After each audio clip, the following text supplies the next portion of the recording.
Well,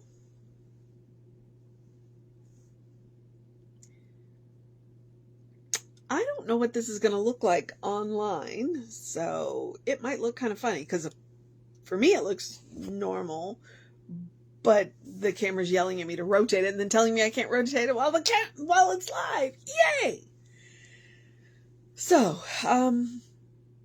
we're just going to go with it and see what happens. So if I'm sideways, it's Facebook, not me. Reverend David said in the meeting last night he was having trouble with Facebook not letting him rotate the camera. And so I'm just like, I look fine, but everything else is sideways. I don't know. All right. It is November 2nd.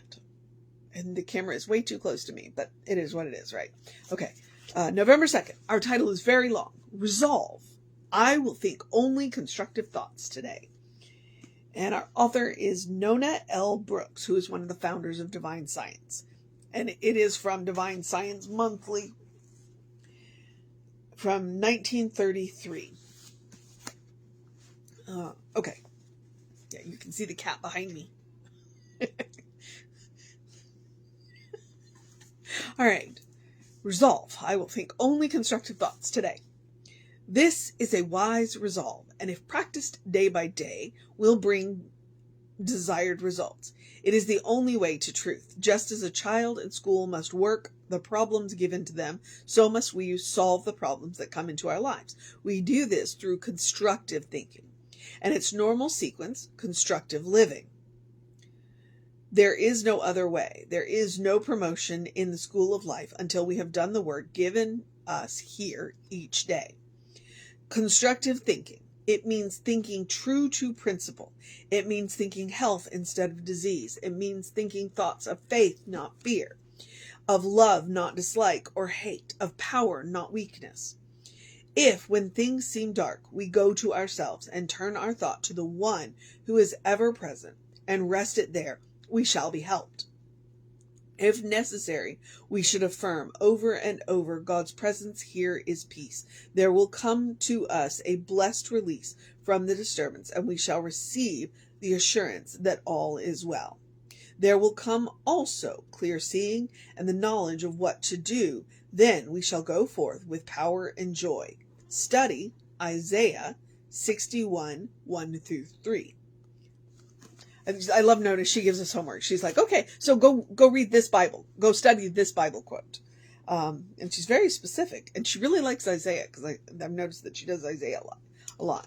So, and that is kind of a foundational argument in Science of Mind, is that absolutely when we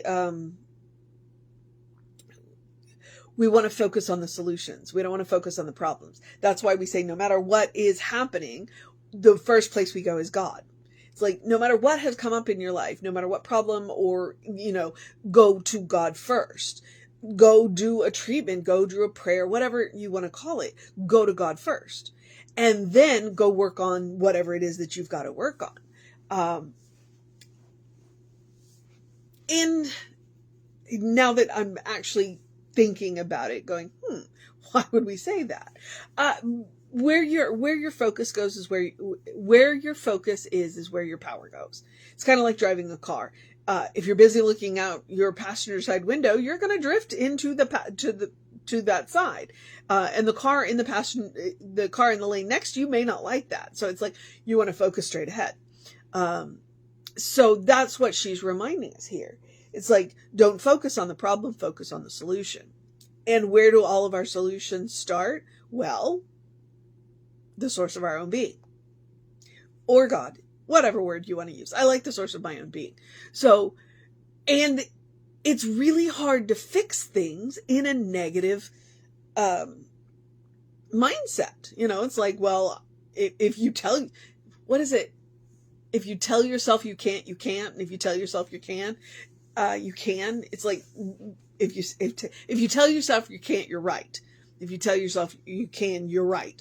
So that's what she's reminding you. It's like, look, if you've got something you need to do, something you need to accomplish, then the fastest way to do it is to focus on the positive, as she says, constructive. and then it's by thinking constructively or positively, then you will, then you can also, then the constructive living will naturally follow.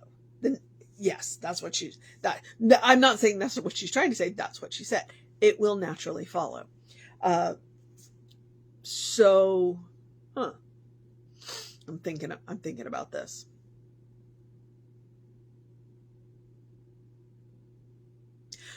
Yeah. I don't know that I have anything else to say about it. Although don't get caught up in what we call toxic positivity.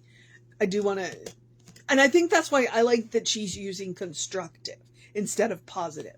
Because there is such a thing as toxic positivity. And that's when toxic positivity is when you ignore the problems around you and just focus on the positive.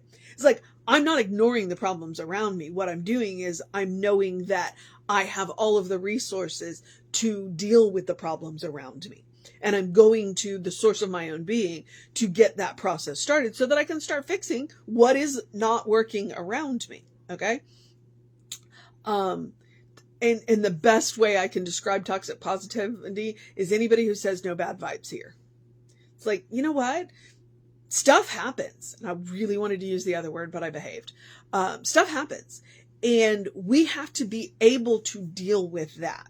And so what Science of Mind and Divine Science says, okay, when stuff happens, then you go to the source of your own being first, and that will put you on the path to being able to constructively fix it. And it's a reminder that this is a community. You know, we are a community. And so sometimes if I can't be positive, because I'll have those moments where, you know, then I can go to somebody else who can hold the space for me until I can do it myself. And that's the benefit of belonging to a community. That's the whole job of a practitioner, is to hold the space until you can do it yourself. They can't fix you, but they can know that you are at choice and know that you have everything you need within you to start the process of fixing yourself.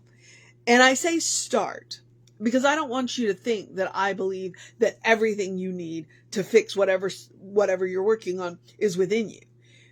It starts there, and then it opens up your awareness so that you can see it. You can see the guidance when it comes to you, however it comes to you. I like to joke about billboards, but one day I was on the road and I had been working on something, and I was like, I saw a billboard and I went, oh, there it is. It gave me the piece that I needed to help me fix whatever it was that I was working on. So, you know, God works in mysterious ways, and sometimes God works through billboards. All right. So yeah, I'm kind of,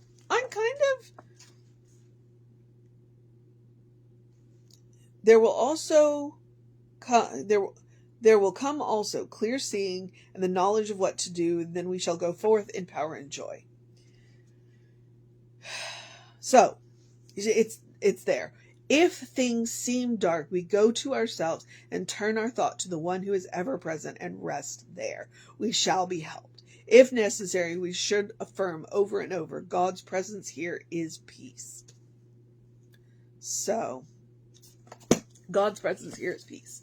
And I think that's a good one. If we're caught up in a situation and we don't know what to do, then we go within and say, God, one, affirm that God is here, and two, affirm that God is present. No, wait, I just said the same thing twice.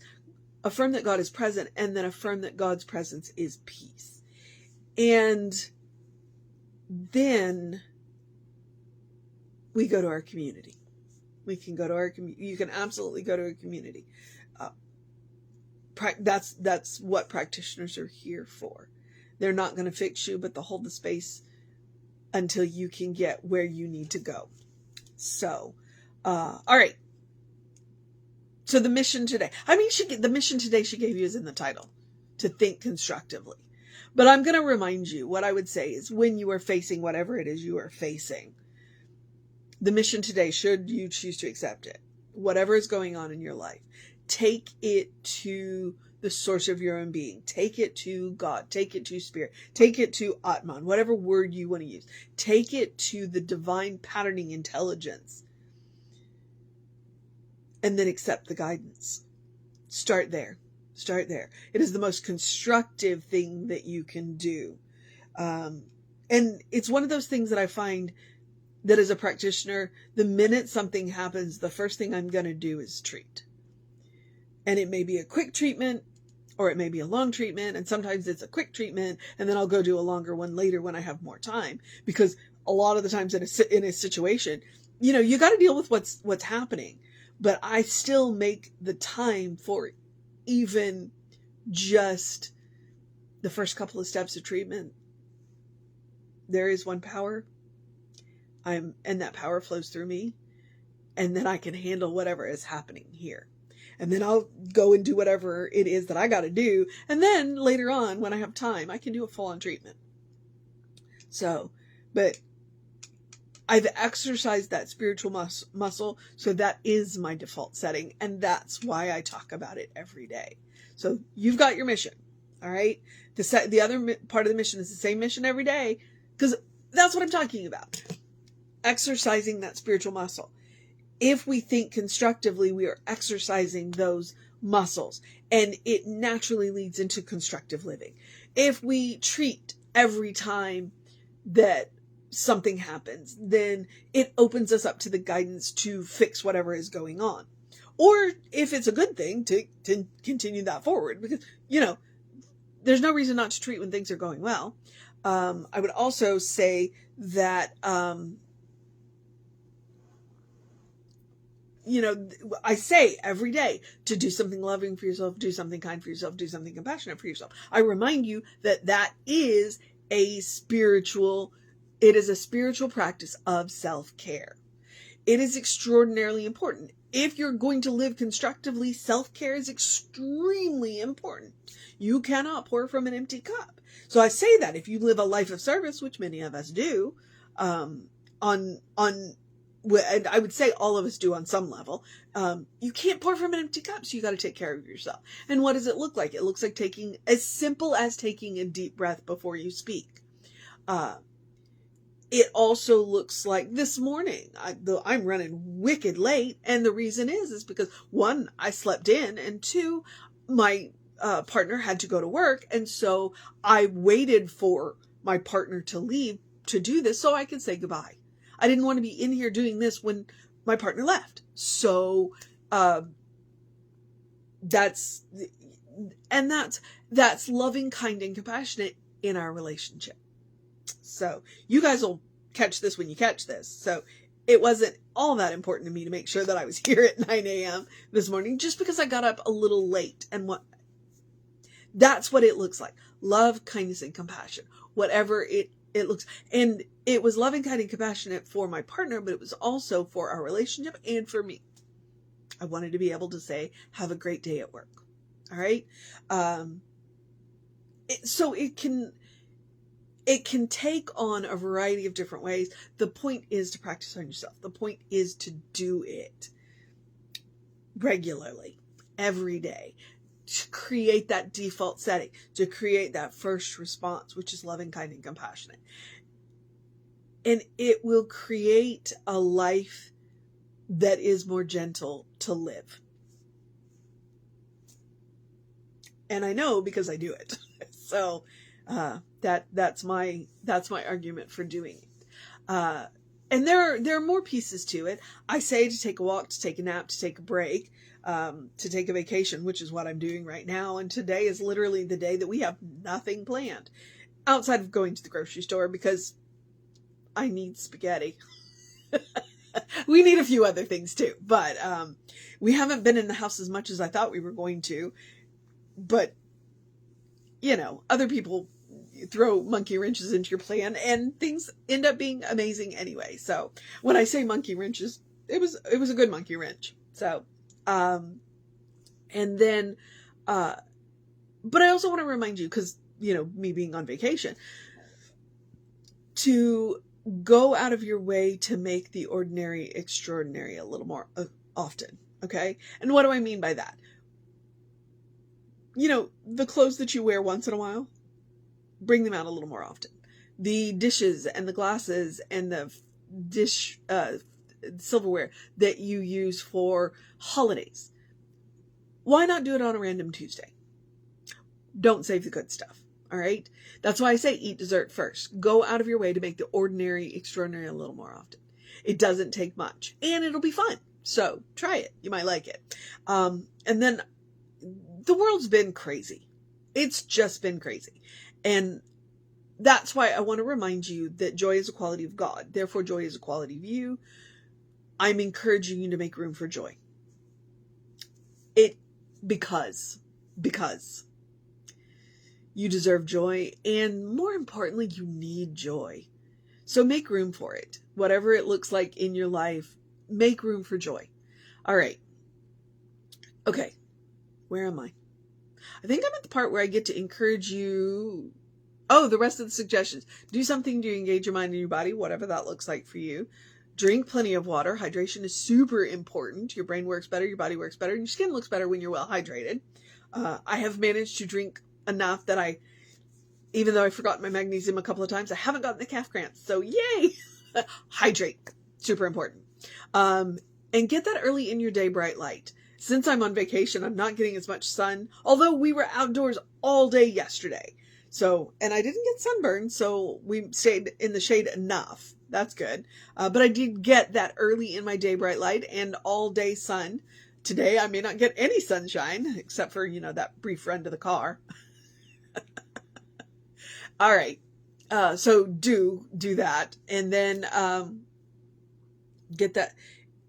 It's good for your vitamin D, which is good for your bones and your thyroid and your immune system and your mood. But what I'm talking about is your circadian rhythms. You get that between 7 and 9, you get 5 to 10 minutes of sunlight in the morning. That will help to reset your circadian rhythms. You'll have more energy during the day. You'll sleep better at night. All right. And then I'm going to, as always, I know I'm doing the ladies of New Thought, but I'm going to give you an Ernest Holmes quote. It's my favorite Ernest Holmes quote. Open the windows of your soul. Allow the breath of heaven to remind you do live in heaven right here, right now. It's all around us all the time. What does that mean? There's one source. We are all made of that source, and that source is God or spirit. That means when you look around, it's all God. All right. And it's a reminder that and I know Jesse's quoting somebody, that the fullness of God is present at every point because God is not bound by time and space. So, and that's part of that constructive thinking, to be able to look around the world and say, it's all God. And yes, there are people out there making choices that make you go, what were you thinking? But they're still beloved children of God. And it's a reminder that we can choose again. Okay? Open the windows of your soul. It's a reminder that heaven, that breath of heaven, because it's a state of mind. It's a state of consciousness, which means heaven isn't a place we have to get to, but can become any place we are. And that's the important thing.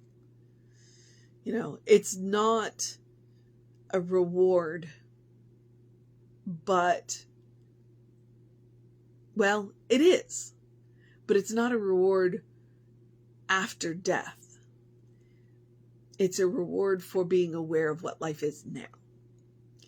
It's about being willing to look around the world and say, you know what? It's all God. And I'm going to do what I can to make it better. And then I'm going to hold my light up for everybody else. It's about being able to be that island of peace within yourself that makes you a safe place for people to be. So, all right. And you can always take Emma Curtis Hopkins' advice. Look for the good and praise it. Science will tell you that the best way to change a grumpy mood is to volunteer. Random acts of service, or, like I said, count your blessings. That's what Emma's saying. Count your blessings. when you start to look around at the good in your life, you'll find that there's far more than you noticed the first time, now that you're actually paying attention. And that's all that New Thought asks you to do. New Thought asks you to pay attention. The world is a far more interesting place than we think it is. All right, beloveds. I'm a little low-key today, so I'm at the social media part where I'm going to remind you we are Creative Life Spiritual Center, Creative Life Spark. I'm the running Rev Ryan on the social medias that I am on. I encourage you to take a look at the content, especially now because we're coming up on the time change, and I know we're going to start sharing the really funny time change things. So look out for that, and remember that to fall back on Saturday night. So, all right. Whew. Oh, email info@creativelife.org if you want to get on the constant contact. It's one email a week, and he'll remind you about the time change. So feel free to do that. And then, yeah, I'm at the part where I get to encourage you to have a great day, a wondrous day, a fantastic day, a magical day, an enchanted day, a wonderful day, an awesome day, an amazing day, a low-key day, a do-nothing day, a take a break day, a rest day, a take care of business day, a get stuff done day, a constructive thinking day, a constructive living day, a knowing God is peace day, a good day. And if that's too much pressure, simply have a day. You are enough just as you are. You're a beloved child of God in whom God is well pleased and well represented. Always. Take care of yourself. Always. You are a brilliant light. You are a divine spark. You are spirit in motion. You are God in action. Or as Reverend Jesse likes to call us, you're a godling. I encourage you to know the truth of your being. What I mean by that is peel back the layers of everything that you have been told you are and get to know who God knows you to be. And I'm talking about all of it. The society and culture and gender normatives and religion and what people have told you you are. All of that could be true. But I can bet you a whole lot of it is nonsense. Get back to knowing who God knows you to be, and I can promise you that that person is one, good, and two, cool. Try it. You might like it. Surprise! And there it goes. So I need to get off this before they start talking, because otherwise y'all are going to hear a lot of that. Okay. Which means I need to wrap up by reminding you that Reverend David should be on around 5 p.m. with you. I'll be back with you around 9 a.m., I think. I don't know. Tomorrow's plans are a little loosey-goosey. So around 9 a.m., give or take. And I've got a couple more days left on this vacation. So, all right. Take care of yourself. Know that you are loved. And I will see you next time.